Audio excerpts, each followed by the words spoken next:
The clinical case of this patient is an aesthetically deficient composite at the tooth 21.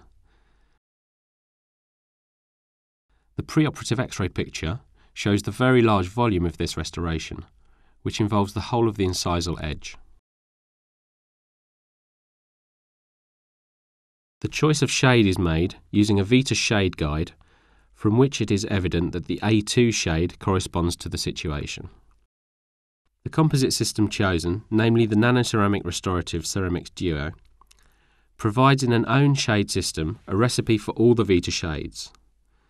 For the A2 Vita shade, the recipe indicates a combination of two shades, E2, D2, i.e. enamel shade number 2 and dentine shade number 2. ceram-x-duo will therefore allow us to restore the tooth with two different opacities.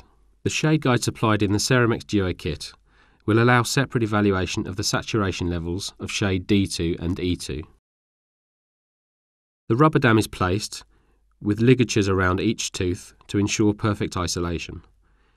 We start by cleaning the dental surfaces with a small brush mounted at a contra-angled handpiece and a polishing paste, which is later removed thoroughly by means of prolonged rinsing.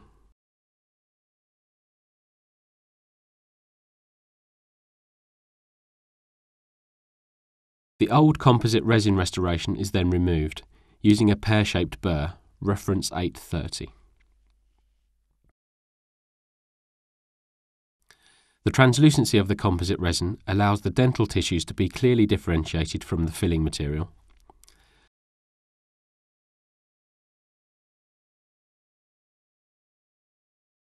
The closer we get to the dentine, the more carefully we proceed.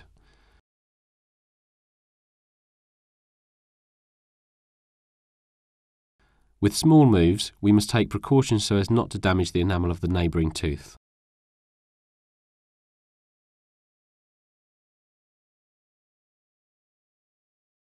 A large labial bevel is then produced, continuing it proximally to ensure perfect continuity in terms of tightness of restoration, in order to prevent any adverse colouring that may occur subsequently.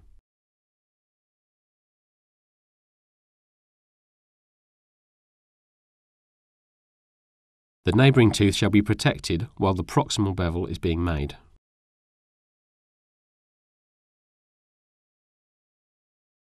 The lingual bevel is then produced using an ovoid burr. This allows us to create a bevel with clearly visible edges that can be easily recognised. An abrasive strip finishes the proximal surface.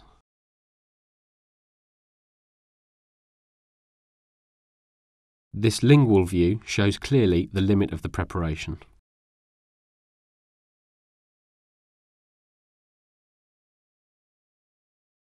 At this point, the whole of the preparation is finished, and we can start on the adhesion procedure. In this case, it consists of a single component system that uses an etching gel.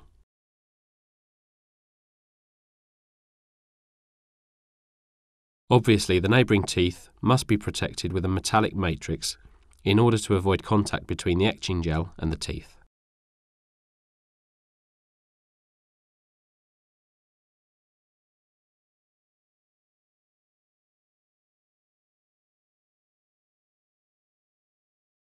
The gel is applied homogeneously right across the bevel on the palatal and labial surfaces. The application time is of about 30 seconds, as we are essentially working on the enamel.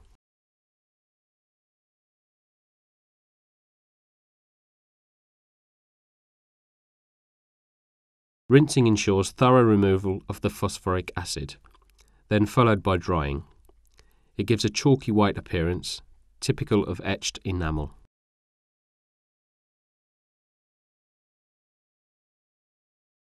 The adhesive system is then applied meticulously to all the conditioned surfaces. We take care that the adhesive system is allowed to penetrate into the exposed dentine. After the solvent is evaporated, the filling material must be light cured with the SmartLight PS.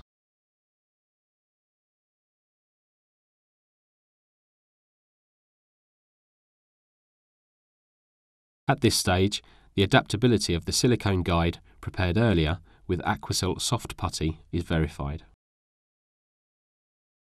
The first stage of our restoration consists of masking the coloured dentine by applying a small amount of X-Flow, a flowable restorative used here in the opaque shade.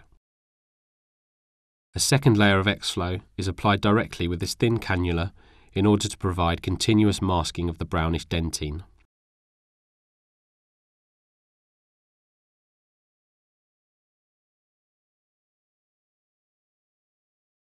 The positioning of the flowable restorative is adjusted using a probe and it is immediately light cured. A small amount of brownish dentine is still visible, encroaching onto the labial face, which is masked with the opaque shade of X-Flow.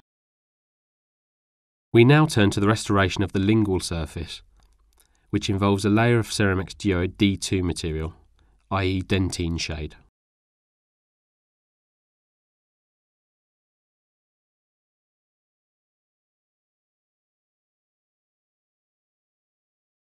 The silicone guide is placed in the mouth. Care is taken to ensure that the composite does not run down to the edge. The adaptation along the edges can indeed be improved by use of the spatula.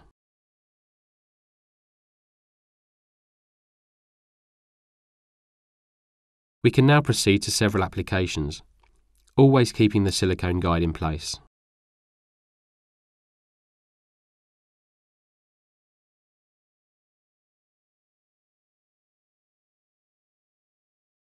A second application is made here. Care should always be taken not to extend the material to the edge, as we are working with a dentine shade. This, because we wish to recreate the translucency at the edge of the restoration with the enamel shade.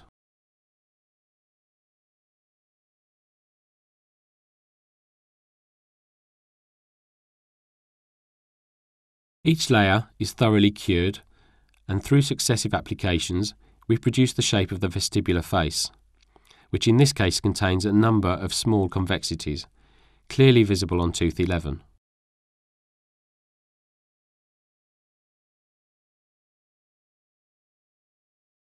As it is one of the central incisors, the adjacent tooth can be taken as an ideal model, in order to restore the same morphological appearance. The central convexities are then formed, always working the material under compression with the spatula. The desired shape is created through compressing the composite against the tooth, so that it can be placed where one desires.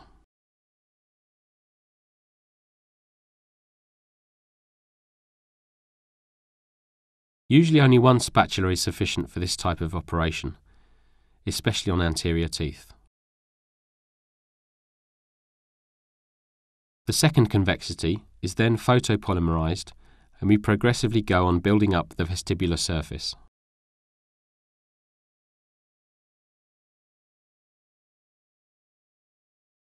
The first outlines of the mesial and distal angles that we have created are then photopolymerized,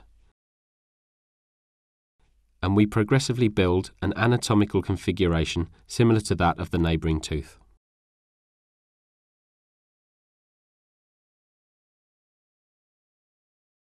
An incisal view is of particular importance for appreciating the volumes that we've already restored.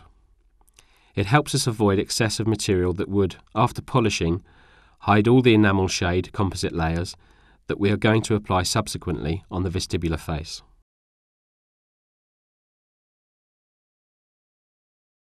We now see the enamel shade that's been placed and polymerized after each application.